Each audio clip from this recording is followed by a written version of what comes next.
거룩하신 하나님께서 우리를 예배자로 불러주셨습니다. 이제 다 함께 자리에서 일어나셔서 사도신경으로 우리의 신앙을 고백하겠습니다. 함께 고백합니다.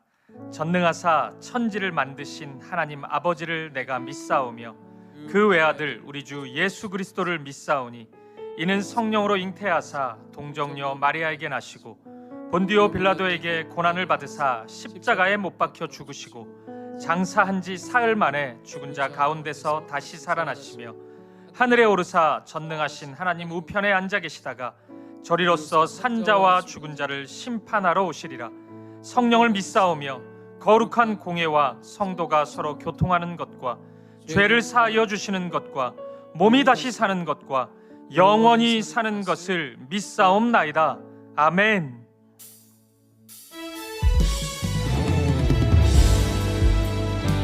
우리의 마음과 정성과 뜻을 다하여 신실하신 하나님을 찬양하며 나아갑니다.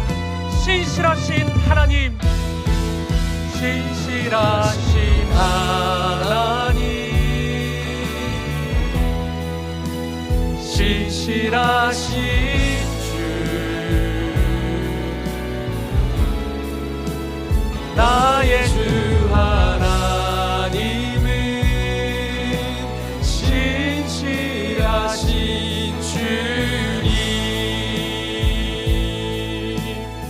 주님, 보좌 앞에 나가 주님 보좌 앞에 나가 참된 안식과 기쁨 나누리겠네. 경배하며 주의 얼굴 구할 때 신실하신 주자. 신실하신 하나님, 신실하신 하나님, 신실하신 주, 나의 주 하나님은 신실하신 주님. 주 영광 여기 임하사, 주 영광 여기 임하사, 열방 향해 그 빛 비추소서. 주의 얼굴 구할 때 주의 향기 머무소서. 주 영광 여기 임하사, 주 영광 여기 임하사, 열방 향해 그 빛 비추소서. 주의 얼굴 구할 때 주의 향기 머무소서. 예배합니다. 예배합니다.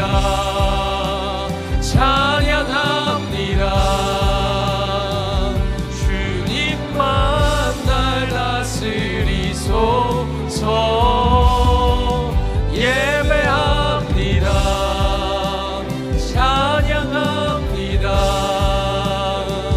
주님 홀로 높임 받으소서. 예배합니다. 찬양합니다. 주님만 날 다스리소서. 예배합니다. 찬양합니다. 주님 홀로 높임 받으소서. 주님 홀로 높임 받으소서. 주님 홀로 높임 받으소서. 홀로 높임 받으소서.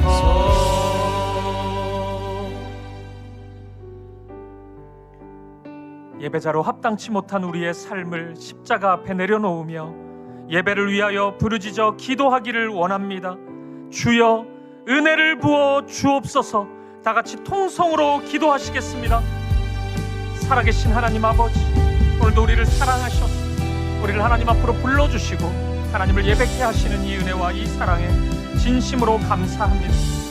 우리의 마음 다해 뜻을 다해 힘을 다해 예배하는 이 시간이 되게 하여 주옵소서. 지난 한 주 우리의 삶을 회개합니다. 하나님 사랑 안에 거하지 못했고 하나님 자녀로서 합당치 못했던 우리의 죄와 어두움과 연약함이 있습니다. 회개하오니 우리를 용서하시고 우리를 새롭게 하여 주옵소서.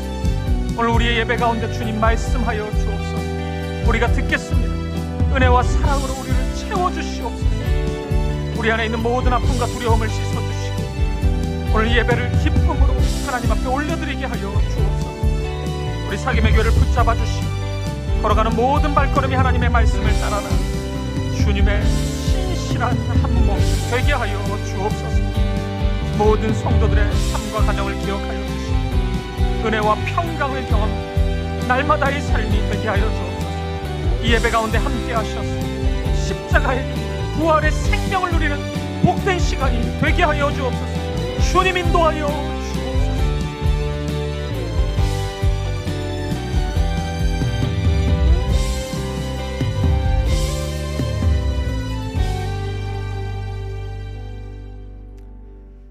사랑과 은혜가 충만하신 하나님 아버지, 거룩한 주일 저희를 주님의 전으로 인도하시고 예배하게 하시니 감사를 드립니다.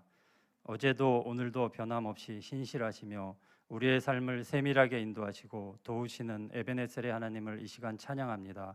저희 찬양과 기도와 이 예배를 기쁘게 받아주시고 주의 영광을 나타내시며 저희를 불쌍히 여기사 주의 은총을 베풀어 주시옵소서. 하나님, 이 시간 믿음으로 주님 앞에 나아갑니다. 우리 마음속 깊은 곳에 감춰졌던 죄와 허물을 주님 앞에 내려놓습니다. 지난 삶 속에서 주님의 말씀대로 살지 못했던 저희를 용서하시고 정결하고 깨끗한 마음을 허락하사 기쁨으로 주님을 예배하는 시간이 되게 하여 주옵소서. 혈루증을 앓던 여인처럼, 중풍병자를 데려온 친구들처럼, 백부장의 믿음처럼 주님을 간절히 찾는 마음을 우리에게 부어주셔서 이 예배를 통해 예수 그리스도를 깊이 만나고 말씀 속에서 응답과 회복을 경험하는 은혜의 시간이 되게 하여 주시옵소서. 주님, 저희는 때로 하나님의 일하심을 신뢰하지 못하고 내 힘과 방법으로만 살아가려 했음을 고백합니다. 이제는 주님의 일하심을 기대하는 삶 살게 하시고 모든 선택의 순간마다 거룩의 자리에 서는 삶이 되게 하여 주시옵소서. 한 번도 가보지 않은 길을 걸을 때에도 광야의 길을 내시고 사막의 강을 내시는 주님의 능력을 따라가는 믿음의 사람이 되게 하옵소서. 그동안 여호수아의 말씀을 통해 갈렙의 한결같은 믿음을 보게 하셨고 다락방 공동체를 통해 다니엘의 변함없는 믿음을 알게 하심에 감사드립니다. 우리도 갈렙처럼 한결같은 믿음의 소유자가 되게 하시고 다니엘처럼 우리의 모든 문제 속에 예수 그리스도를 문제의 중심에 모심으로 응답받고 하나님의 은혜를 경험하게 하시며 그 받은 은혜를 내 가족, 직장, 내 주변의 모든 사람들에게 증거하는 삶을 살아가는 신실한 그리스도인이 되게 하여 주시옵소서. 성도들 간에 아름다운 사랑이 있게 하시고 서로를 위해 기도하고 성령 안에 사귐이 있는 아름다운 교회가 되게 하여 주시옵소서.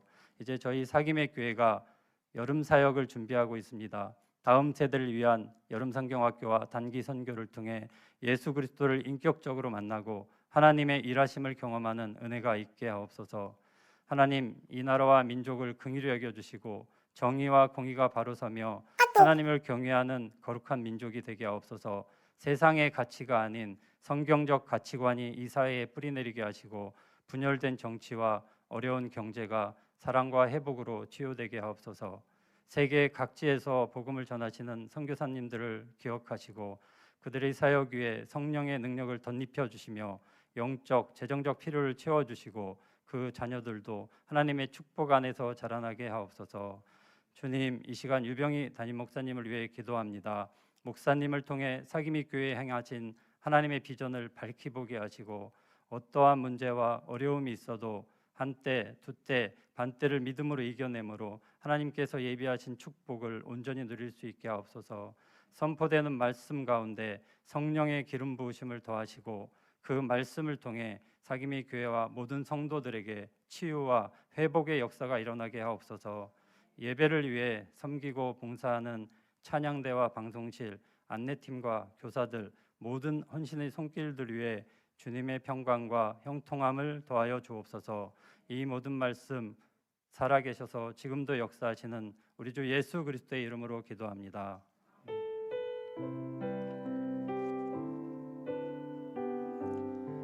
자리에 앉으시겠습니다. 찬송가 623장 1절 2절 함께 찬양하시면서 봉헌하시겠습니다.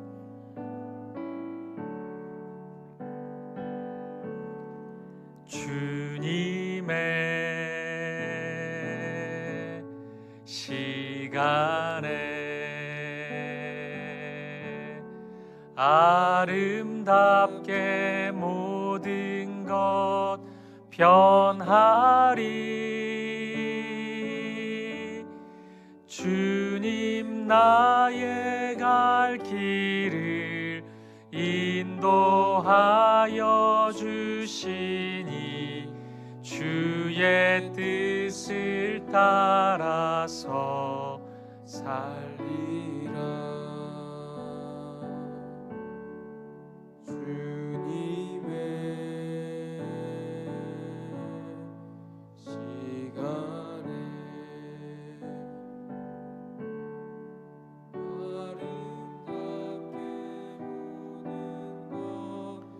변하리. 나의 정성 다하여 주를 찬송하오니 주의 뜻을 이루어 주소서. 아멘. 존귀하신 아버지 하나님, 주님의 뜻을 주님의 때에 온전히 이루어 주옵소서. 지나간 우리의 시절 돌아보면 그 한결같은 사랑으로 인도해 주셨음을 확인하였습니다. 그 사랑 잊지 않는 우리 되게 하시고 하나님께 영광 돌리는 우리 삶이 되게 하여 주옵소서. 드려진 물질 작은 것이지만 하나님의 사랑을 전하는 축복의 통로로 쓰임받게 하시고 우리의 매일의 삶이 그런 하나님의 도구가 되게 하여 주옵소서. 우리 주 예수 그리스도 이름으로 기도합니다. 아멘. 안녕하세요. 6월 29일 서김의 교회 주일 소식입니다. 서김의 교회를 처음 방문하신 모든 분들을 주님의 이름으로 환영하고 축복합니다. 등록을 원하시는 분은 예배 후 로비에서 안내를 받으실 수 있습니다. 혹시 마음속에만 담아두었던 질문이 있나요? 삶, 연애, 그리고 죽음까지 우리들의 진짜 고민을 나누는 시간 제3회 사김의 밤이 열립니다. 진지하지만 유쾌하게 함께 답을 찾아가는 토크 콘서트에 여러분을 초대합니다. 7월 9일 수요일 저녁 8시 비전센터 예배실에서 진행되며 현장 참여는 30명, 선착순으로 모집합니다.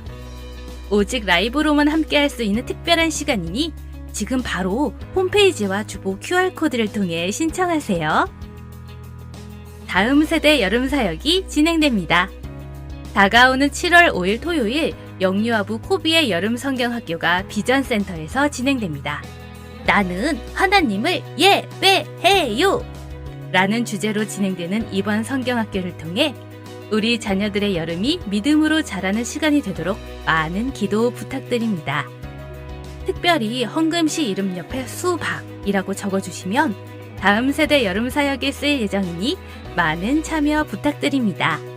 그 외 유치부에서 청소년부까지 여름 사역 일정은 주보를 참고해주세요. 무더운 여름, 우리의 영혼을 시원하게 할 은혜의 담비. 한여름밤의 금요기도회가 7월 4일 금요일부터 3주간 진행됩니다. 귀한 강사 목사님들과 함께 뜨겁게 찬양하며 깊은 말씀의 은혜를 나누는 시간. 기도의 회복과 심령의 부흥을 경험하는 이 귀한 자리에 모든 성도님들을 초대합니다. 더 자세한 교회 소식은 주보를 참고해주세요. 그럼 성도 여러분, 오늘도 행복한 주일 되세요.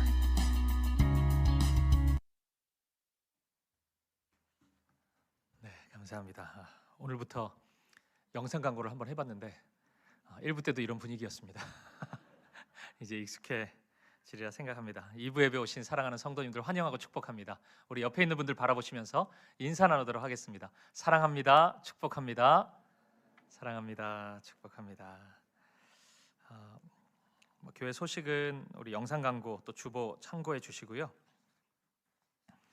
이 목소리가 AI가 아니냐 이렇게 생각하시는 분들이 있는데 우리 청년부의 김효정 자매님이 직접 녹음해 줬습니다. 격려 좀 많이 해주십시오. 우리 그 사김의 밤은 현장에 올 수 있는 분 제한적인데요. 우리 비전센터 예배실이 좀 좁아가지고 좀 이렇게 예쁘게 꾸며서 이걸 진행하다 보니까 근데 질문을 할 수 있거든요. 또 온라인 생중계도 되니까 질문 다 올려주시면은 그 질문들 가지고 저희가 좀 하나님 말씀 안에서 답을 찾아가는 시간 가지도록 하겠습니다. 네, 교회 광고 주보 참고해 주시면 좋겠습니다. 우리 하나님 말씀 바로 보실까요? 이 시간 우리에게 주신 하나님의 말씀은 구약성경 여호수아 16장 1절부터 10절까지 말씀입니다. 오늘도 우리 다 함께 자리에서 일어나셔서 이 말씀 한 절씩 교독하도록 하겠습니다. 제가 먼저 1절 말씀을 읽겠습니다. 요셉 자손이 제비 뽑은 것은 여리고 샘 동쪽 곧 여리고 곁 요단으로부터 광야로 들어가 여리고로부터 베델 산지로 올라가고 베델에서부터 루스로 나아가 아렉 족속의 경계를 지나 아다롯에 이르고 서쪽으로 내려가서 야블렛 족속의 경계와 아래 벳호론과 게세레까지 이르고 그 끝은 바다라. 요셉의 자손 므낫세와 에브라임이 그들의 기업을 받았더라. 에브라임 자손이 그들의 가족대로 받은 지역은 이러하니라. 그들의 기업의 경계는 동쪽 아다롯 앗달에서 윗 벳호론에 이르고 또 서쪽으로 나아가 북쪽 믹므다에 이르고 동쪽으로 돌아 다하나 실로에 이르러 야노아 동쪽을 지나고 야노아에서부터 아다롯과 나하라로 내려가 여리고를 만나서 요단으로 나아가고 또 답부아에서부터 서쪽으로 지나서 가나 시내에 이르나니 그 끝은 바다라. 에브라임 자손의 지파가 그들의 가족대로 받은 기업이 이러하였고 그 외에 므낫세 자손의 기업 중에서 에브라임 자손을 위하여 구분한 모든 성읍과 마을들도 있었더라. 그들이 게셀에 거주하는 가나안 족속을 쫓아내지 아니하였으므로 가나안 족속이 오늘까지 에브라임 가운데에 거주하며 노역하는 종이 되니라. 아멘. 자리에 앉으시겠습니다. 우리가 인생을 살아가다 보면 가장 중요한 어느 순간에 그동안 별것 아니라고 생각했던 아주 작은 문제로 인해서 준비했던 모든 것을 망쳐버리는 경우가 종종 있습니다. 제가 아는 어느 목사님의 이야기입니다. 부교육자로 오랫동안 사역하시다가 어느 교회의 담임 목사 청빙에 선발이 되어서 최종 설교를 앞두고 계셨습니다. 이게 이제 부교육자 입장에서는 인생에서 가장 중요한 설교 한 번을 남겨두고 있는 순간이죠. 그래서 이제 준비를 잘 하셨대요. 컨디션 조절도 하고 목소리도 잘 가다듬고 또 평소에 잘 입지 않았던 가장 비싼 양복도 꺼내서 준비하고 그렇게 아침 일찍 교회에 가셨다고 합니다. 그리고 이제 예배가 시작되고 이제 일반적으로 그 교회 예배당 보면 이 강단 위쪽에 의자들이 있지 않습니까? 이제 그 의자에 앉으셨대요. 근데 그 순간 목사님 귓가에 아주 작고 세미한 하지만 너무 분명한 소리 하나가 들리더래요. 주님의 음성인 줄 알았는데 주님의 음성은 아니고 무슨 소리냐면 쫙 이 소리가 들리더래요. 뭔지 눈치채시겠습니까? 양복 바지가 찢어진 거예요. 엉덩이 부분이 쫙 크게 찢어진 겁니다.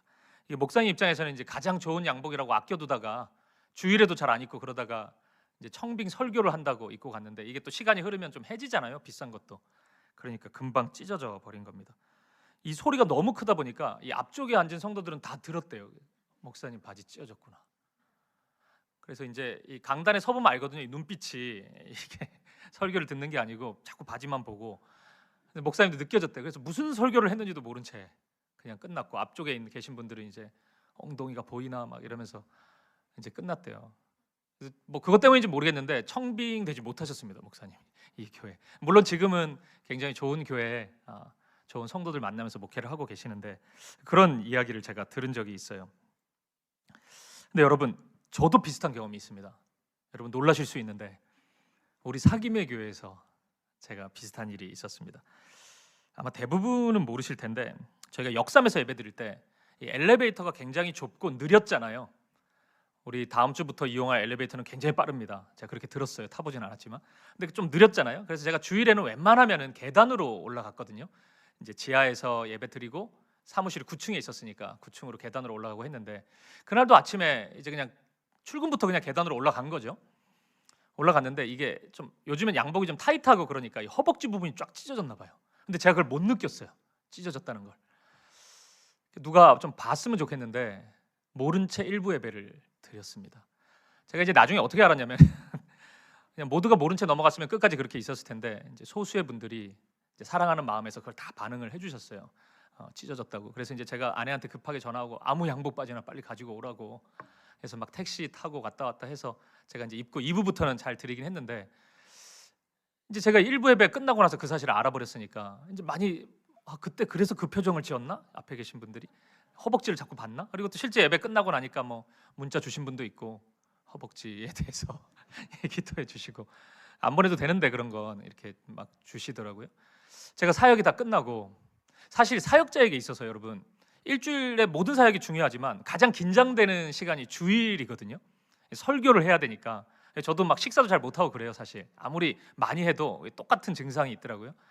근데 이제 그날 그 중요한 주일 사역을 다 마무리하고 집에 가서 침대에 딱 누워서 찢어진 양복을 바라보면서 야, 오늘 망했구나. 이게 뭐냐? 이게 한숨이 계속 나오더라고요, 여러분. 근데 사실 여러분 뭐 이런 에피소드는 시간이 좀 지나면 많이 희석됩니다. 저도 마음이 좀 이렇게 좀 괜찮아져가지고 지금 이런 얘기들을 나눌 수 있는 거잖아요. 근데 어떤 일들은 회복이 불가능한 치명적인 어려움으로 이어지는 경우도 있습니다. 근데 이런 것들이 대부분 신앙적인 부분, 영적인 부분이 그런 성격을 좀 많이 가지고 있어요. 영적인 일들은 눈에 보이지 않기 때문에 뭐가 문제인지 뭐가 원인인지 잘 간파하기가 힘듭니다. 그래서 어느 순간 하나님의 사랑이 희미해지고 하나님의 은혜가 잘 느껴지지 않고 하나님이 주신 기쁨이 사라지고 있는데 그걸 우리가 느끼지 못할 때가 있어요. 진짜 그런가? 정확하게 뭐 수치로 나타난 게 아니다 보니까 그걸 우리가 잘 느끼지 못할 때가 있습니다. 근데 결국 시간이 지나면 우리가 깨닫게 되죠. 그것으로 인한 어떤 희생을 우리가 치르게 됩니다. 그제서야 아는 거죠. 아, 그때 그런 일로부터 이게 시작이 된 거구나. 우리가 깨닫게 되는 경우입니다. 여러분, 오늘 본문의 말씀이 바로 이 주제를 우리에게 다루어 주고 있습니다. 지금 이스라엘 백성들은 가나안에서의 땅 분배를 시작했습니다. 이제 유다 지파부터 시작이 됐습니다. 우리 2주에 걸쳐서 갈렙에 대해서 생각해 봤는데 유다 지파였죠. 그러니까 갈렙의 이야기가 주를 이루었지만 땅 분배는 이루어지고 있었던 거예요. 그리고 오늘 본문부터는 이제 요셉의 자손들의 땅 분배입니다. 므낫세 지파와 에브라임 지파의 땅 분배가 시작이 되었습니다. 근데 이 요셉의 자손들이 므낫세와 에브라임 지파는 땅 분배에 있어서 굉장히 큰 축복을 받았어요. 이 두 지파가 축복을 받은 이유는 야곱이 요셉에게 해준 축복 때문입니다. 창세기 49장 22절에 보면 요셉은 무성한 가지 곧 샘 곁에 무성한 가지라 그 가지가 담을 넘었도다. 이 축복의 말씀이 있었거든요. 그래서 이 말씀 때문에 이 두 지파는 땅 분배에 있어서도 많은 혜택을 누리게 됩니다. 근데 본문에는 이 은혜에도 불구하고 이 은혜의 기쁨이 사라지는 어떤 요소들도 동시에 우리에게 말씀해주고 있습니다. 이게 언뜻 보면 별거 아닌 것 같은데 결국 시간이 흐를수록 하나님의 은혜가 그 기쁨이 점점 사라져 버린다는 것입니다. 그래서 이스라엘 백성들에게 이런 문제가 일어나는 거예요. 누가 보더라도 감사해야 되는 순간인데 감사를 잘 못해요. 참 이상하죠. 누가 보더라도 기뻐해야 되는 순간인데 그 기쁨을 표하지 못하는 것입니다. 여러분, 무엇이 문제였을까요? 무엇이 이들을 이런 상태로 만든 것일까요? 그래서 오늘은 은혜의 기쁨을 방해하는 것들이라는 제목으로 본문에 나타나는 은혜의 방해 요소 두 가지를 여러분과 함께 나누고자 합니다. 우리 바로 살펴보겠습니다. 첫 번째입니다. 은혜의 기쁨을 방해하는 것 첫 번째는 선하신 하나님의 주권을 불신하는 것입니다. 여러분, 하나님을 믿는다는 것이 무엇이겠습니까? 우리가 여러 가지 측면으로 얘기할 수 있겠지만 믿음에 대해서 가장 선명하게 말씀하고 있는 히브리서 11장에 따르면 히브리서 11장 6절은 이렇게 말씀합니다. 우리 같이 한번 읽어보죠. 시작. 믿음이 없이는 하나님을 기쁘시게 하지 못하나니 하나님께 나아가는 자는 반드시 그가 계신 것과 또한 그가 자기를 찾는 자들에게 상 주시는 이심을 믿어야 할지니라. 아멘. 이 말씀은 믿음에 대해 두 가지를 이야기하죠. 첫째, 하나님이 계신 것을 믿어야 해요. 하나님이 살아 계시다는 것, 그걸 믿어야 한다는 것입니다. 근데 그것 가지고는 믿음이라고 얘기 안 하는 거예요. 한 가지가 더 있어야 된대요. 둘째가 이겁니다. 그 하나님이 자기를 찾는 자들에게 상 주시는 분임을 믿어야 한다는 것입니다. 하나님이 자신을 찾는 자들이 있어요. 그들을 바라보면서 뭐 하려고 나를 찾는데? 니들이 알아서 하지. 뭐 그런 사소한 문제를 나한테 부탁하면 내가 어떡하라고? 이렇게 반응하는 분이 아니라는 거예요. 그냥 어떤 이유인지 모르겠는데 어려움이 있으니까 하나님 찾겠죠. 하나님을 찾아요, 누군가가. 그러면 그 찾아오는 그 모습만 보고 상을 주신다는 겁니다. 굉장히 이상하잖아요. 우리가 누군가를 뭔가 좀 부탁하고 싶어가지고 찾아갔는데 그 부탁을 들어줘도 감사한데 그 찾아온 행위로 인해서 상을 받는다? 이거 굉장히 어색한 관계 아닙니까? 근데 하나님은 그런 분이라는 것입니다. 그런 분임을 믿어야 한다는 것이에요. 그게 진짜 믿음이라는 것입니다. 그러니까 결국에는 하나님의 사랑을 믿어야 된다는 거죠. 하나님은 우리가 생각하는 것 이상으로 우리를 사랑하시는 분이라는 것, 이것을 믿어야 한다는 것입니다. 이게 쉬워 보이는데 이게 굉장히 어렵습니다. 이스라엘을 생각해 보세요. 지금 이스라엘을 보면요, 지금 이스라엘은 하나님의 살아계심을 부인하지는 않을 것입니다. 왜냐하면 출애굽부터 가나안에 오기까지 이 긴 여정 동안 너무 많은 이야기가 있었잖아요. 하나님이 아니면 도무지 행할 수 없는 일들이 너무 많이 일어났거든요. 그러니까 이들 입장에서 하나님이 안 계신다 이렇게 얘기하기는 굉장히 어려워요. 근데 두 번째가 문제입니다. 그 하나님이 사랑이시다, 선하시다, 나에게 좋은 것을 주신다, 이것에는 조금의 어려움이 있습니다. 특히 지금이 그렇습니다. 지금 하고 있는 땅 분배에서 이 부분에 불신이 찾아올 가능성이 굉장히 큽니다. 생각해 보십시오. 땅 분배를 하는데 12지파에게 나눠주는데 12지파에게 똑같은 크기로 정확하게 12등분을 해가지고 나누어 주면 이스라엘 백성들이 만족할까요? 저는 만족하지 않을 가능성이 크다고 생각해요. 왜냐하면 지파마다의 컨디션이 다르단 말이에요. 인원도 다르고 상황도 다른데 우리 상황 모르고 똑같이 나눠준다고 이렇게 불만을 가질 가능성이 있습니다. 그러면 하나님이 나름 그거 고려해가지고 어디는 좀 많이 주고 어디는 적게 주고 그러면 만족할까요? 또 불만이 생길 거예요. 뭘로 보고 우리를 조금만 주냐, 이런 불만이 분명히 생길 것입니다. 둘 다 쉽지가 않아요. 어느 경우든 방법의 문제가 아니라 만족을 하려면 이것이 필요합니다. 하나님에 대한 신뢰가 필요한 것이에요. 하나님이 다 아시고 정확히 주셨다는 그 확신이 있어야 하는 것입니다. 그래야지 자연스럽게 만족이 되는 것입니다. 오늘 본문에서 하나님은 바로 이 신뢰의 문제를 다루기 원하시는 것입니다. 그래서 더 구체적으로 하나님이 이스라엘 백성들의 마음에 이것을 들여다보게 하시는데 비교의식과 원망의 마음이에요. 지금 땅 분배 과정에서 충분히 그럴 수 있거든요. 비교하는 거, 원망하는 마음, 이것을 들여다보게 하십니다. 한번 보죠. 먼저 본문 4절 말씀을 보시겠습니다. 같이 한번 읽어보겠습니다. 시작. 요셉의 자손 므낫세와 에브라임이 그들의 기업을 받았더라.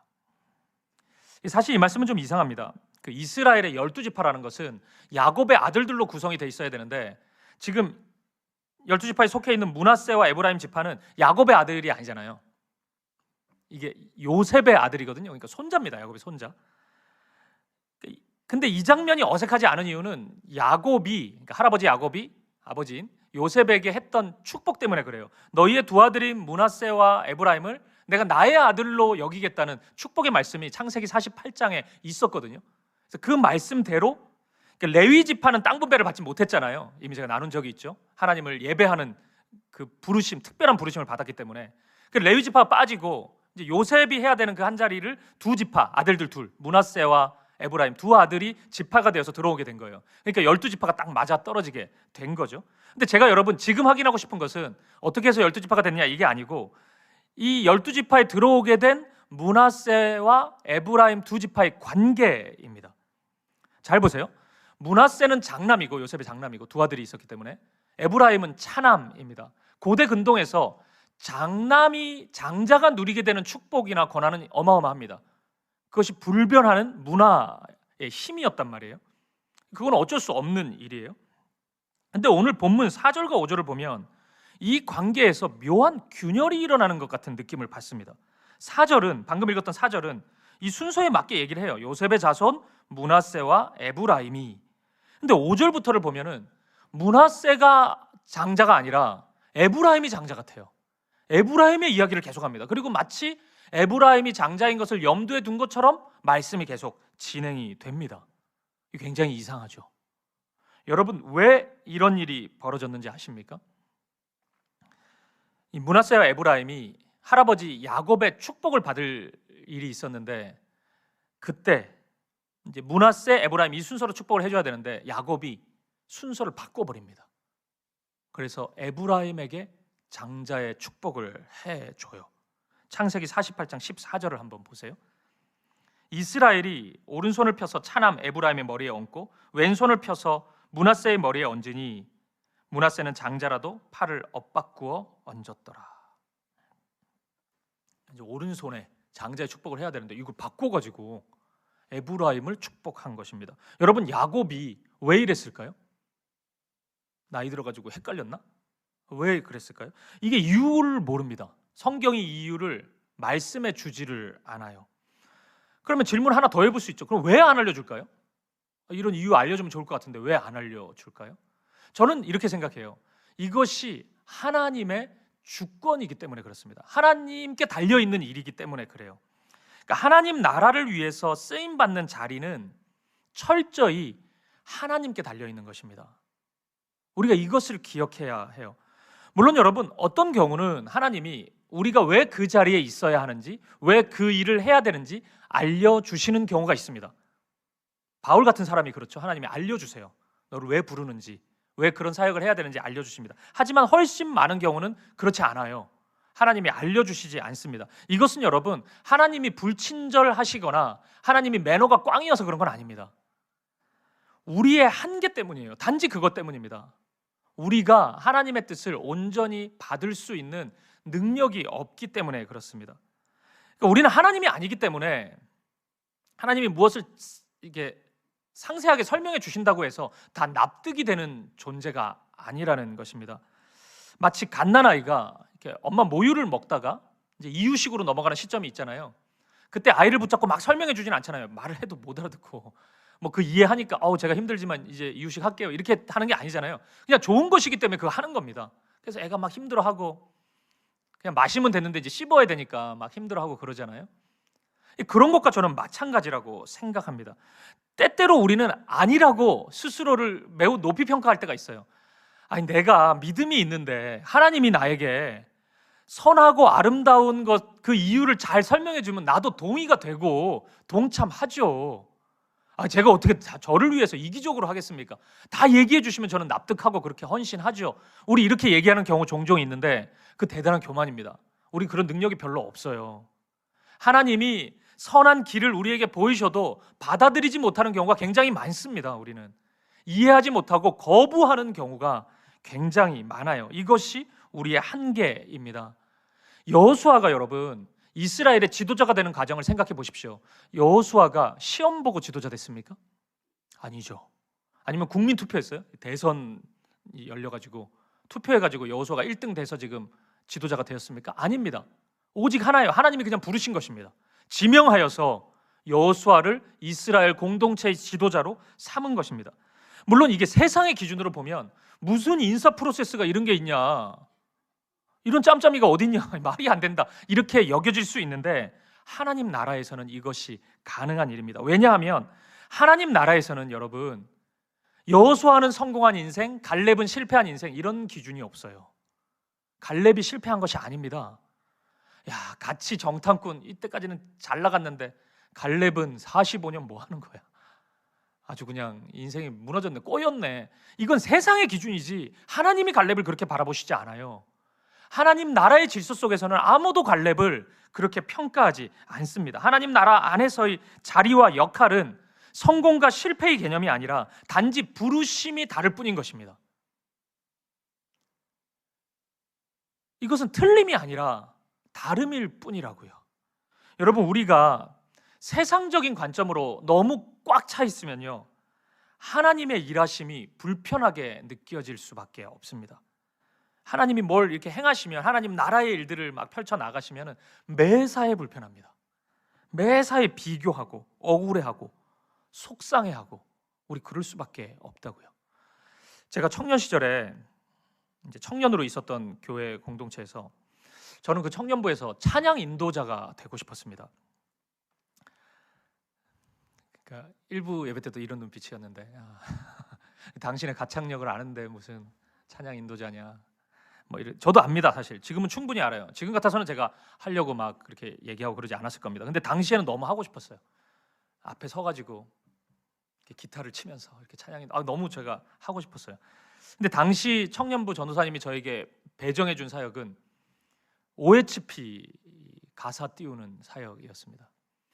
그 아시는 분들 있으실 텐데 지금 막 LED를 좀 보고 있고 뭐 또 뭐 빔 프로젝트 통해 가지고 화면을 쏘고 이러지만 옛날에는 OHP 필름에 그 펜으로 이렇게 써가지고 빛을 이렇게 쏴가지고 앞에 가사를 띄워주고 그랬단 말이에요. 그러면 이제 예배당이 있으면 저 구석 위에 아무도 없는 껌껌한 방에서 혼자 앉아 있는 겁니다. 그걸 이렇게 가사 할 때마다 이렇게 바꿔서 올려주고 그거를 저한테 맡겼던 거예요. 저는 당시에 그런 생각했습니다. 이건 분명한 전도사님의 실수다. 전도사님이 영성이 부족해가지고 기도를 많이 안 해가지고 나를 못 알아보기 때문에 지금 이런 무질서다 이거는. 나를 어떻게 이걸 시킬 수 있나 막 이런 마음을 가졌습니다. 모르죠. 진짜 전도사님의 영성이 없고 기도를 안 해가지고 그런 결정이 된지 모르겠지만, 근데 여러분 순전히 당시에 저의 마음만 살펴본다면, 그런 환경, 뭐 억울한 뭐 상황 뭐 이런 거 말고 저의 마음만 생각해 본다면 솔직히 저는 착하고 좋은 마음은 아니었습니다. 그러니까 그 당시에 서로 하나님이 실제로 나타나셔가지고 병이야, 나는 네가 OHP 필름 올리는 것을 했으면 좋겠구나, 하나님이 그렇게 말씀하신다 해도 저는 받아들이기가 힘들었어요. 이게 뭔 말입니까? 지금 저 안 됩니다. 앞에 설래요. 찬양인도 할래요. 저는 그렇게 얘기했을지 모르겠어요. 제 마음이 그랬습니다. 근데 그 다음이 참 이상하더라고요. 제가 이런 마음을 가지자 저의 예배가 무너지기 시작했습니다. 그러니까 입이 툭 튀어나온 채로 예배에 참여하기 시작했습니다. 그러니까 예배 가운데 이제 섬김의 일들이 주어지는데 맡겨진 일들도 대충 설렁설렁 하기 시작했어요. 가사를 OHP 필름을 제때 띄워주지 못해서 예배를 방해하기 일쑤였고, 이제 그것에 대한 피드백이 들어오면은 사납게 또 반응했습니다. 당신은 잘하냐, 이런 실수 가지고 왜 그러냐, 이런 식으로 반응했어요. 그러니까 이게 피드백이 안 되고, 그러니까 예배는 계속 방해되고, 저도 개인적으로 예배를 못 드리고 많은 사람들도 예배에 집중하지 못하도록 제가 만들고 있었던 것입니다. 그게 참 슬픈 그런 기억이에요. 여러분, 지금 므낫세 지파에게 이런 도전이 찾아온 겁니다. 장자였는데 에브라임에게 많은 것을 넘겨주고 있는 거예요.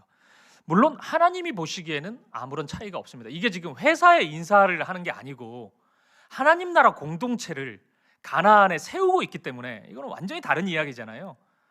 그러니까 하나님 보시기에는 므낫세가 하나, 뭐 이 일을 하나, 에브라임이 하나, 더 잘 맞는 사람이 하면 되는 것입니다. 그러면 하나님이 영광 받으시고 하나님의 일들은 일어나는 거예요. 근데 이게 세상적으로는 좀 다르잖아요. 우리 그건 다 알잖아요.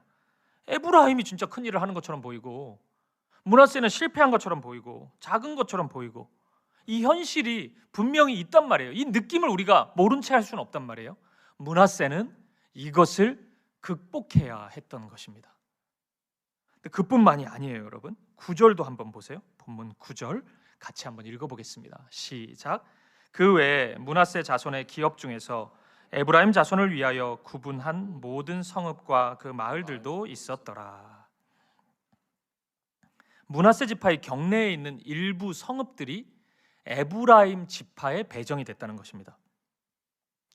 이게 하다 이것까지 뺏어가면 어떡합니까? 이게 지금 경계가 있는데 이 안에서 좋은 성읍을 또 가져가 버리면 어떡해요? 여러분이 므낫세 지파라면 이거 받아들일 수 있겠습니까? 느닷없이 장자의 축복도 빼앗겨 버린 것 같은데 후손들의 땅 분배 과정 속에서도 뭔가 손해를 보는 듯한 느낌이 계속 드는 겁니다.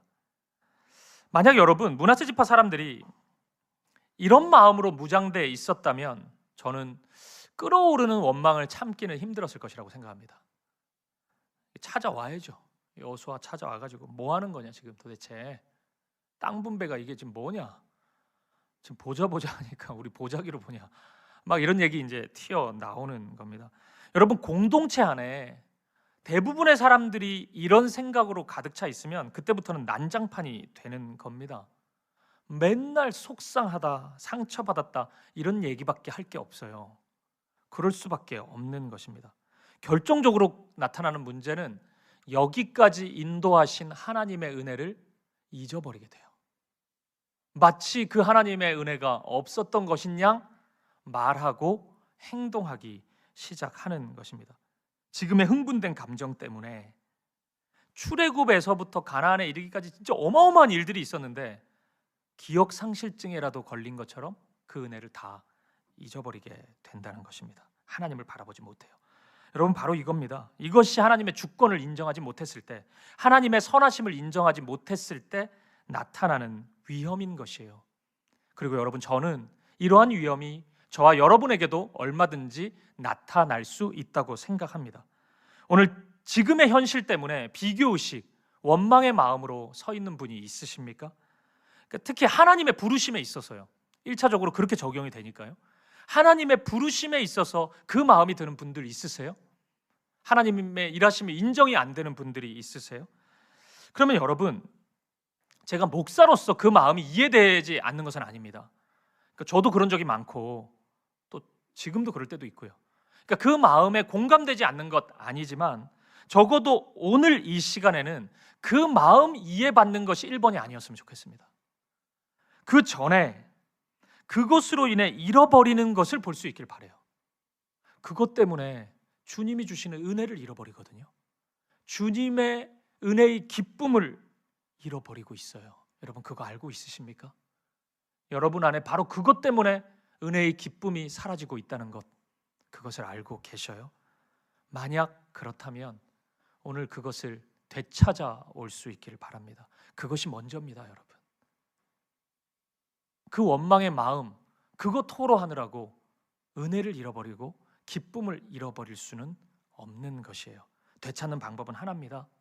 하나님의 주권을 신뢰하는 것입니다. 우리 하나님이 선하신 분임을 믿는 것이에요. 그리고 하나님은 실제 그런 분이십니다. 하나님은 선한 분이셔요. 하나님은 우리가 잘 되기를 바라고 우리가 가장 좋은 길로 인도함 받도록 우리를 사랑으로 붙잡아 주시는 분이십니다. 하나님은 정말 그런 분이세요. 여러분, 바울이 이야기한 것처럼 사람의 몸에서 더 중요하고 덜 중요한 것은 없습니다. 바울은 그 교회 공동체를 얘기하면서 사람의 몸을 비유해가지고 얘기를 했잖아요. 몸에 누구는 이런 부위, 누구는 이런 역할을 한다, 뭐 이렇게 얘기를 하잖아요.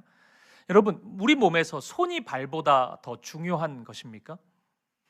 언뜻 보면 그럴 수 있잖아요. 노출 빈도가 손이 좀 많아요.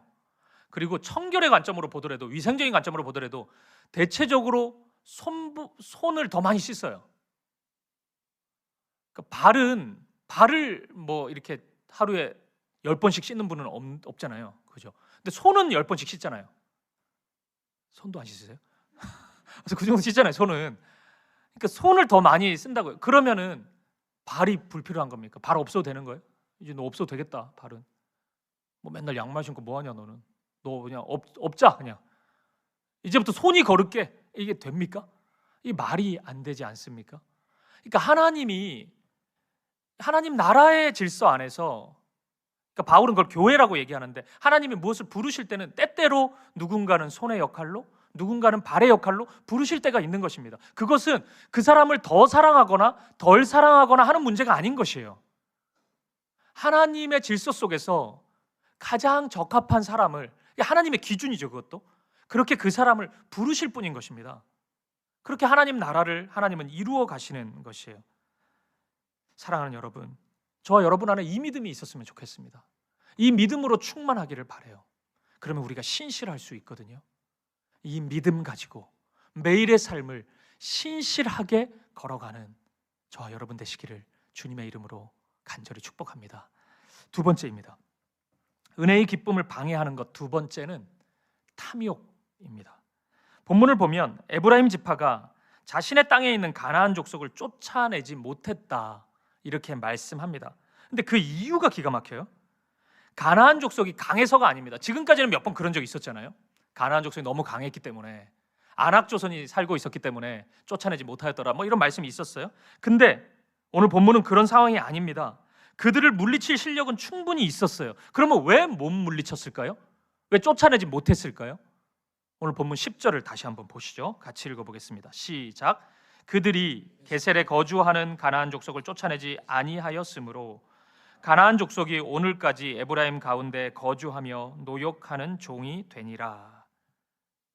충격적이지 않습니까?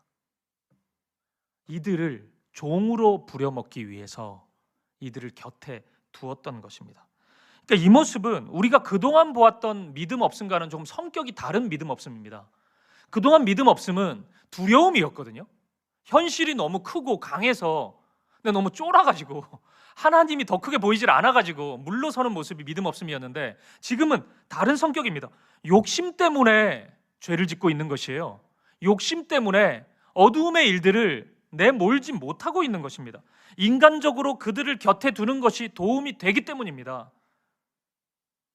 물질적으로, 경제적으로 큰 도움이 된다고 생각했기 때문에, 지금 영적으로 보면 이 세력은 죄의 세력이란 말이에요. 어두움이란 말이에요. 근데 곁에 두는 겁니다. 그냥 같이 있겠다고 선언했던 것입니다. 결국 에브라임 지파는 하나님이 주신 강대함의 축복을 남용하고 있는 것입니다. 저는 이 장면을 보면서 우리의 인간의 마음이 참 간사하다는 생각을 했어요. 힘이 없을 때는 하나님이 한 번만 도와주시고 한 번만 힘을 주시면 진짜 하나님을 위해서 살겠습니다 이렇게 고백하는데, 하나님이 그 기도에 응답해 주시면, 그 힘을 한번 주시고 그 은혜를 주시면 지극히 그 힘을 개인적인 것에 사용하는 것이 우리구나, 우리 인간이구나, 이런 생각이 들었습니다. 에브라임 지파를 보십시오. 적어도 이 순간만큼은 하나님은 온데간데 없습니다. 자신들의 만족과 유익만이 가득합니다. 여러분, 그렇게 살아가라고 이 축복을 에브라임 지파에게 준 것이 아닙니다. 그렇게 살아가라고 가나안 땅을 허락해 주신 것이 아니에요. 이 모습은 하나님의 목적과는 전혀 상관없는 모습인 것입니다. 여러분, 그러면 이에 대한 결과는 무엇일까요? 놀랍게도 즉각적으로는 아무 일도 일어나지 않습니다. 이렇게 해도, 같이 살아도 아무 문제 없는 것처럼 보입니다. 하지만 시간이 흐를수록 문제가 돼요. 이것은 후에 에브라임 지파가 타락하게 되는 결정적인 원인으로 작용합니다. 그리고 사사시대의 혼돈이 찾아오고 북이스라엘이 결국 망하게 되는데, 이스라엘이 멸망하거든요. 그 멸망까지 이어지는 시발점이 되고 맙니다. 여호수아 다음 성경인 사사기를 읽어보면 가장 많이 반복되는 표현이 쫓아내지 아니하였으므로 이거거든요. 오늘 본문 10절에 있었던 거, 이 표현이 사사기에서 계속 반복돼요. 쫓아내지 아니하였으므로, 쫓아내지 아니하였으므로. 그러니까 어찌 보면 사소할 수도 있고 어찌 보면 아무것도 아닐 수 있는데, 이것으로 인해 이스라엘은 사사시대라는 400년이 넘는 영적인 암흑의 시간을 맞이하게 되었던 것입니다. 아무 일도 일어나지 않았던 것이 아니었어요. 제가 오래전에요, 데일리 메드라는 의료 전문 매거진에서 이런 기사를 읽은 적이 있습니다. 어떤 사람이 집 마당에서 빨래를 널다가 넘어져가지고 손목의 이 부분이 좀 찢어졌대요. 그래서 병원에 가서 상처를 꿰맸다고 합니다. 3cm 정도 찢어져가지고 꿰맸다고 하는데, 근데 시간이 지나도 통증이 사라지지가 않더래요. 이상하다 했는데 그냥 참았대요. 계속. 근데 10일이 지나도 통증이 너무 심해가지고 다시 큰 병원을 찾았대요. 근데 그 큰 병원에서 다시 검사를 해보니까 놀라운 일이 벌어진 겁니다. 그 상처 안에 가로 0.6cm, 세로 0.5cm의 나무 조각이 발견된 거예요. 너무 놀랬죠? 그리고 이 환자는 파상풍으로 인해서 다친 지 15일 만에 사망했다는 내용이었습니다. 이게 실제 있었던 일이래요. 너무 충격적이죠? 그래서 소송도 걸리고 막 그랬더라고요. 굉장히 속상한 사건입니다. 근데 저는 이것이 이런 생각했습니다. 우리의 영적인 모습일 수 있겠다, 이런 생각했습니다. 가볍게 생각하고 방치하는 죄와 어두움이 우리의 마음과 삶을 치명적인 자리, 죽음의 자리로 인도할 수도 있겠구나. 이런 생각을 했습니다. 사랑하는 여러분, 여러분이 가지고 있는 모든 것이 하나님께서 허락해 주신 선물임을 여러분 믿으십니까? 여러분이 가지고 있는 재물, 재능, 건강, 여러분의 영향력, 이 모든 것이 하나님께서 맡겨주신 것임을 여러분 믿으세요? 그렇다면 여러분, 하나님을 위해서 사용할 수 있길 바랍니다. 하나님의 영광을 드러내는 도구로 쓰임 받을 수 있기를 바랍니다. 좀 아프지만 꼭 말씀드리고 싶습니다. 여러분이 만약 그것을 전적으로 내 것이라고 생각하고 나만을 위해서, 나의 유익과 만족만을 위해서 사사로이 그것을, 모든 것을 사용하기 시작한다면 여러분, 그러면 오늘 말씀에서 누구를 바라봐야 되냐면 에브라임 지파를 보셔야 됩니다. 그 에브라임 지파의 길을 걸어가고 있는 거라고요. 아프지만 다른 데 적용하지 말고 그렇게 적용되어야 할 것입니다. 그런 모습이라면 아무리 예배를 잘 드려도, 종교적인 활동을 아무리 열심히 해도 기쁨은 없을 수 있어요. 하나님의 은혜의 기쁨은 풍성하지 않을 수 있습니다. 말씀드린 것처럼 여러분, 두려움이 없다고 해서 무조건 좋은 믿음은 아니거든요. 그게 믿음의 한 성격인 것은 분명하지만 담대함만이 있다고 해서 다 믿음이 좋다 얘기할 수는 없는 것입니다.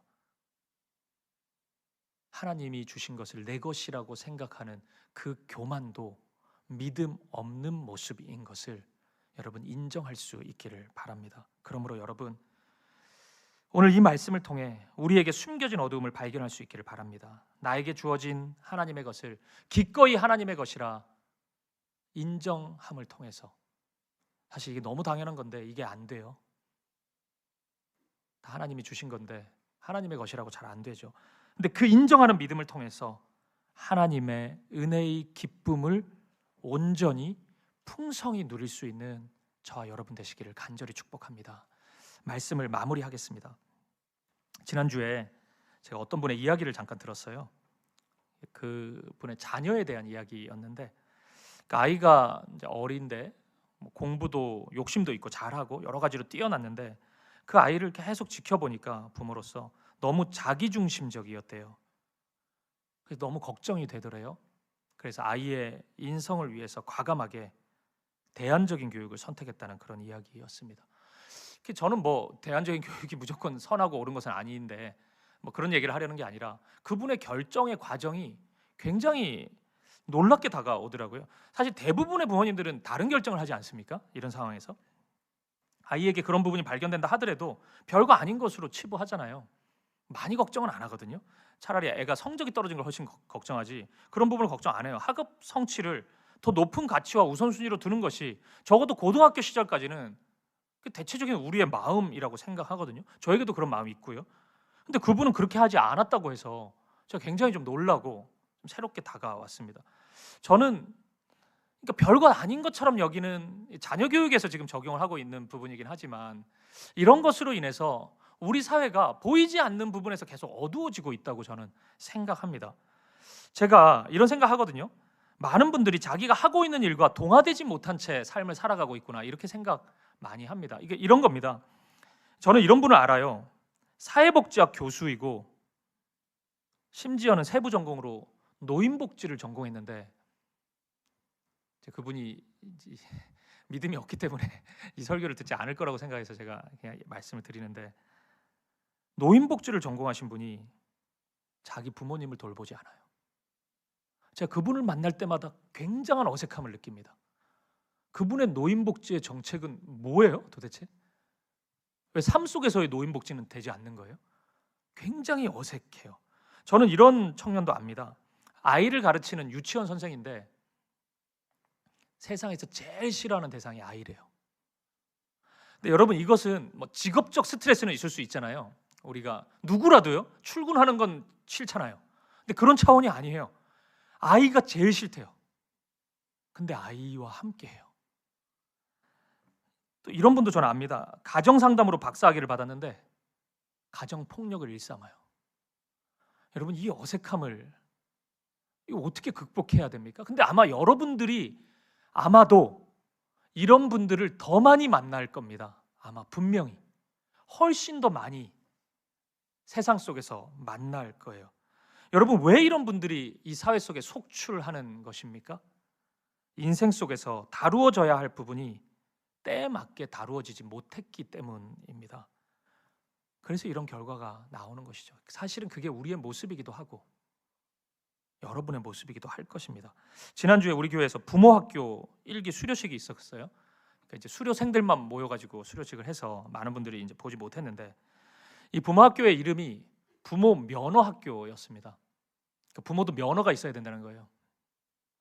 우리 대부분이 이제 무면허로 사실 이렇게 여기까지 왔는데, 면허가 있어야 된다. 그냥 아무나 그냥 갑자기 애를 낳는다고 부모가 되는 게 아니다. 이제 그런 출발이었는데, 이제 수료식이 끝나고, 저는 사실 뭐 수료증만 드린 것밖에 없는데, 이제 수료생들이 작성한 간증문을 현장에서 좀 듣기도 하고 또 그걸 파일로 받아가지고 제가 다 읽어봤습니다. 정말 감동적이더라고요. 근데 읽다가 제가 어느 한 표현이, 어느 성도님이 쓴 표현이 눈에 들어왔어요. 이런 문장이었어요. 하나님은 나를 자녀들의 학부모가 아닌 영적 리더로 세우셨다. 이 짧은 문장이 저에게 좀 울림이 있었습니다. 맞잖아요. 우리를 하나님이 부모로 세우신 것은 무슨 가정 안에서 학원 컨설턴트로 우리를 부르신 게 아니잖아요. 아이들에게 학원 강사로 부른 것도 아니고, 우리를 사실은 영적인 리더로, 어른으로 우리 아이에게 부르신 거잖아요. 우리가 그거 알면 그거 해야죠. 그게 우리의 부르심의 가정 안에서 1번인데, 자녀의 관계 속에서는요. 그러면 그거 해야죠. 우리 그거 회복돼야죠.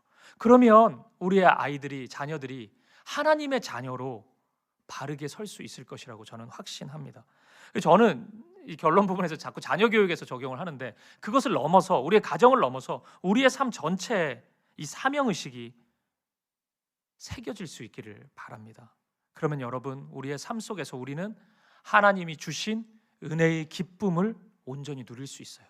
하나님의 행하심을 보게 될 것이고 하나님의 은혜의 기쁨을 누릴 수 있습니다. 사랑하는 여러분, 오늘 우리는 이스라엘 안에서 은혜의 기쁨을 빼앗아가는 몇 가지 요소를 생각해 봤습니다. 오늘 여러분의 삶 속에서 은혜의 기쁨이 사라지고 있으십니까? 그러면 오늘 본문에 나온 이 말씀하고 있는 이런 이유 때문은 아닌지 먼저 생각해 볼 수 있기를 바랍니다. 먼저 하나님의 주권을 인정할 수 있기를 바랍니다. 그 믿음으로 비교하거나 원망하지 말고 부르신 자리에서 신실할 수 있기를 바랍니다. 그리고 동시에 하나님이 주신 선물을 남용하지 않기를 바랍니다.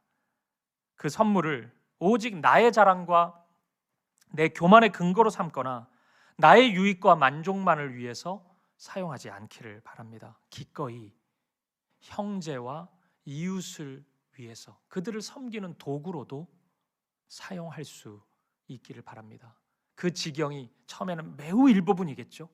아주 작은 결단이겠죠. 하지만 시간이 흐를수록 그 지경이 점점 넓어질 수 있기를, 주님의 마음에까지 이룰 수 있기를 바랍니다. 그러면 여러분, 하나님의 은혜가 메마르지 않을 것입니다. 하나님이 주시는 은혜의 기쁨이 가득할 것입니다. 여러분, 작은 것을 지키고자 크고 아름다운 것을 빼앗기지 않기를 바라요. 하나님의 기쁨이 없이, 하나님의 은혜가 없이 살아가는 것만큼 어리석은 일이 없습니다. 빼앗기지 않길 바랍니다. 되찾아 올 수 있기를 바랍니다. 그 은혜의 기쁨을 영원히 소유할 수 있는 저와 여러분 되시기를, 그 은혜의 기쁨을 날마다 누리는 우리 사김의 교회 공동체가 되기를 우리 주님의 이름으로 간절히 축복드립니다. 우리 함께 찬양 드리고 기도하도록 하겠습니다. 깊어진 삶을 주께 우리 찬양 드리고 싶습니다. 은혜로 날 보듬으시고 사랑으로 품어주셔도 내 마음 한 자락도 지키지 못하는 이 모습 부끄럽습니다. 사실 저도 그렇거든요. 일전에 한번 나누었지만 담임 목사가 되고 나니까 더 좀 자책이 많이 드는데 또 죄책감도 많이 들고, 이게 설교문을 다 작성하고 나면은 굉장히 마음이 부담스러워요. 저한테 딱 다가오기 때문에. 그럼 너는 이제 이게 굉장히 발가벗은 것처럼 힘들거든요. 저도 그럴 때 많습니다. 목사인데도 하나님의 주권이 인정이 잘 안 될 때가 많고, 비교하고 원망하고 또 하나님의 주신 것을 당연한 것처럼 생각할 때가 너무 많아요. 그래서 하나님께 올려드리지 못할 때가 굉장히 많습니다. 그 상관관계를 잊지 말아야 돼요. 은혜를 잃어버리거든요. 그러면 기쁨이 사라지거든요. 우리 인생이 워낙 복잡하기 때문에 여러분의 삶 속에서 그런 비교, 원망 이게 완전히 사라질 수는 없습니다. 이 세상에서는요. 그리고 그게 너무 한이 되기도 하고 상처가 되신 분들도 있을 거예요. 충분히 공감해요. 이해해요. 하지만 적어도 오늘 이 예배 가운데는 우리의 시선이 거기에 향해 있기보다는 그 상처의 마음, 그 우리의 그 한 거기에 머물러 있기보다는 그것 때문에 잃어버린 것을 좀 봤으면 좋겠습니다. 은혜의 기쁨을 빼앗길 수는 없잖아요. 우리가 그것을 되찾기를 바라고 그 믿음을 하나님께 간구할 수 있기를 바랍니다. 우리가 이 찬양을 하나님께 올려드리면서 그 마음을 고백할 수 있기를 바랍니다. 은혜로 날 보듬으시고 은혜로 시고 사랑으로 품어주셔도 사랑으로 품어주셔도 내 마음 한 자락도 내 마음 한 자락도 지키지 못하는 이 모습 부끄럽습니다. 따스한 곁을 내어주신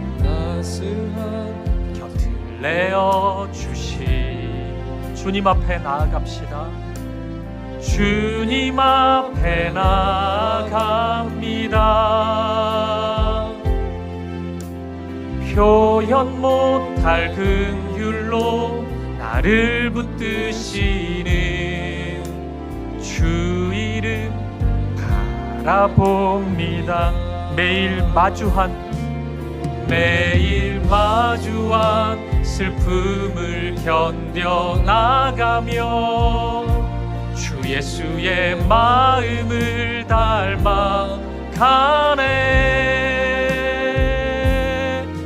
두려운 마음마다 주가 동행하니 주 의지하며 오늘을 건네 주의 신실한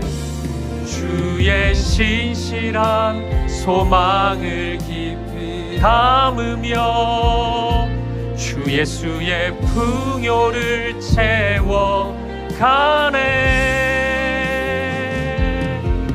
하나님의 자녀로 명예 지켜가며 깊어진 삶을 주께 드리. 우리 한 번 더 고백하며 나아가겠습니다. 은혜로 날 보듬으시고 은혜로 날 보듬으시고 사랑으로 품어주셔도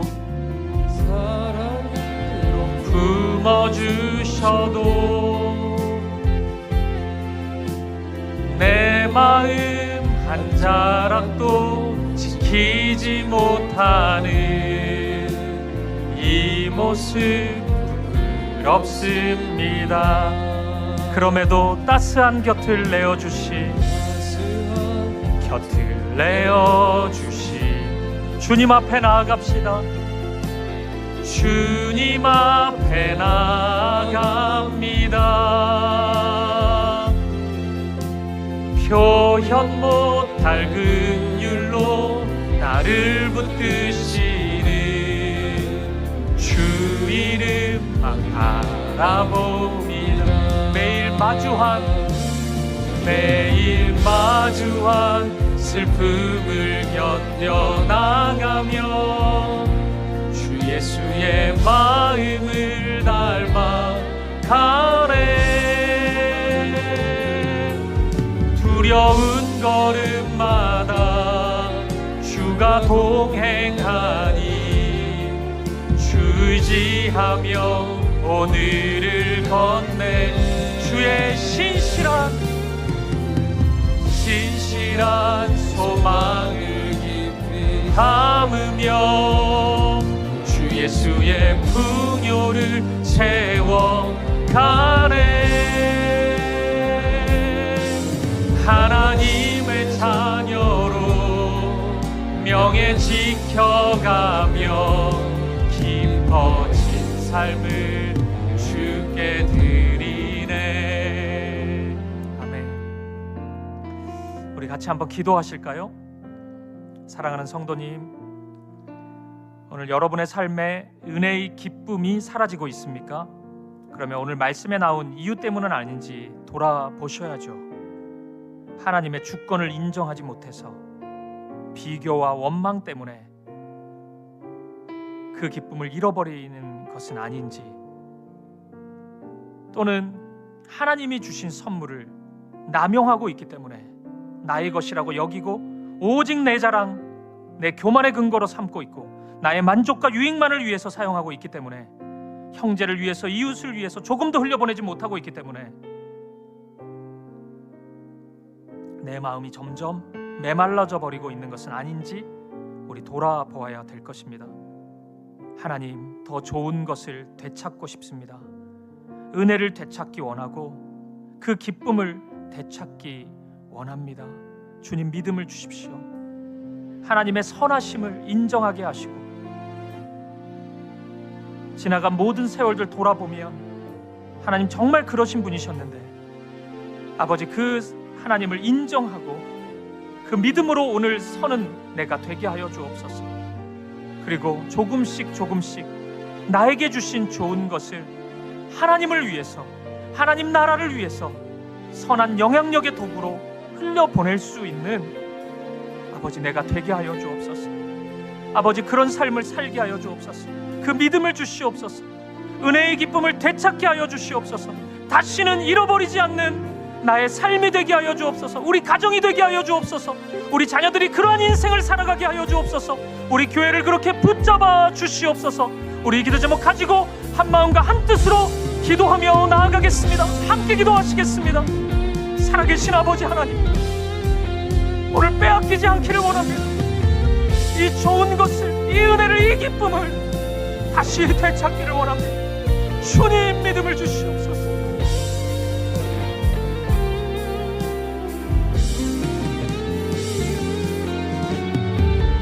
아버지 하나님, 인도하여 주시옵소서. 주님, 함께하여 주시옵소서.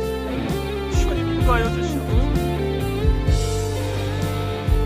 주님 아버지 하나님, 주님 마음을 붙잡아 주시고 하나님을 인정하고 믿음으로 하나님이 주신 선물을 남용하는 우리들이 되지 않게 하여 주시옵소서. 아버지, 우리의 마음을 붙잡아 주시옵소서. 할렐루야. 우리 다 함께 자리에서 일어나셔서 함께 고백하며 나아가시겠습니다. 매일 마주한 슬픔을 견뎌나가며, 매일 마주한 슬픔을 견뎌나가며 주 예수의 마음을 닮아가네. 두려운 걸음마다 주가 동행하니 주지하며 오늘을 건네. 주의 신실한 소망을 깊이 담으며 주 예수의 풍요를 채워가네. 하나님의 자녀로 명예 지켜가며 깊어진 삶을 주께 드리네. 살아계신 하나님, 오늘 이 은혜를, 이 기쁨을 빼앗기지 않기를 원합니다. 다시 되찾기를 원합니다. 하나님의 인도하심 따라 왔는데 오늘 기쁨을 잃어버릴 위기에 처해진 므낫세처럼 오늘 나의 만족을 위해 하나님의 좋은 선물을 팔아버리고 있는 에브라임처럼, 아버지 하나님, 오늘 우리가 그런 현실을 살아갈 때 있는데, 아버지, 우리가 너무나 무지하게도 왜 은혜가 사라지고 있는지, 왜 하나님의 기쁨이 소멸되고 있는지 깨닫지를 못했습니다. 오늘 보았으니 아버지, 믿음을 주시옵소서. 이 믿음 위에 서서 이 은혜의 기쁨을 되찾아오는 우리가 되게 하여 주옵소서. 비교하거나 원망하지 않고 하나님의 부르신 자리에서 주어진 오늘을 신실하게 살아가는 우리가 되게 하여 주옵소서. 하나님이 맡겨주신 청지기의 역할로 하나님이 맡겨주신 작은 선물이 있다면 그것을 내 자랑과 내 교만의 근거로 삼지 않게 하시고, 내 만족과 유익을 위해 사용하지 않게 하시고, 기꺼이 하나님 나라의 아름다운 도구로 내어드릴 수 있는 우리가 되게 하여 주옵소서. 작은 것부터 한 걸음 한 걸음 나아갈 수 있도록 인도하시고, 그 걸음 속에 하나님의 은혜와 하나님의 기쁨을 조금씩 조금씩 누려가는 우리가 되게 하여 주옵소서. 사랑하는 모든 성도님들의 삶이 그렇게 되게 하시고, 가정에 그 은혜가 흘러가게 하시고, 자녀들의 걸음 속에서 그 기쁨을 누리게 하여 주옵소서.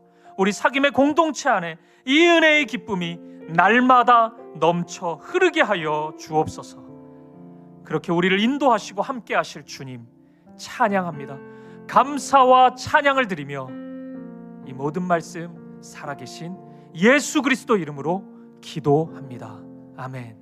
이제는 주 예수 그리스도의 은혜와 하나님 아버지의 사랑과 성령의 아름다운 사귐이, 하나님의 주권을 인정하고 하나님이 주신 선물을 하나님의 것임을 인정하고 하나님께 내어드려 하나님의 은혜의 기쁨을 다시 회복하고 다시 누리기로 소망하고 결단하는 사랑하는 사귐의 교회 성도님들 머리머리 위에 이들의 한 주간의 삶과 인생의 모든 걸음 가운데 우리 사귐의 교회의 모든 걸음 속에 이제로부터 영원까지 함께 있을지어다. 아멘.